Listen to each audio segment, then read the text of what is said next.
How to make a Stockframe sign using Stockframe PVC extrusion. To begin, mitre off the end of your plastic framing.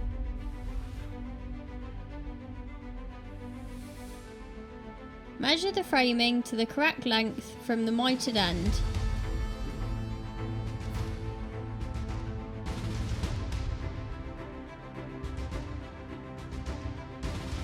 Use a packing block underneath the Stockframe framing, as it has a lip which will not cut evenly if you do not use a packer underneath on both sides. Mitre the other end of the framing in the opposite direction. Repeat this process with all 4 pieces. Measure and cut your board. You can either use 5mm or 10mm foam PVC board, or you can use 3mm aluminium composite.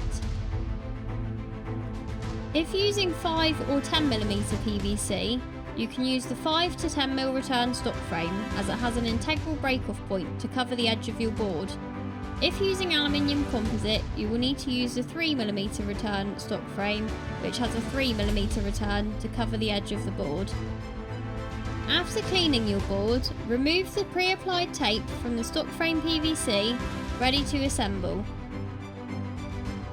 Line up your corners and press down to seal the tape. Ensure any backing film is removed from the board. Repeat this process with all other pieces.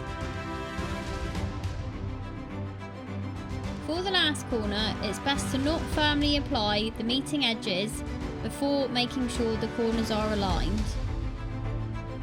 Give it a final wipe with surface cleaner to finish. Your single-sided sign is now ready to apply, print and fit.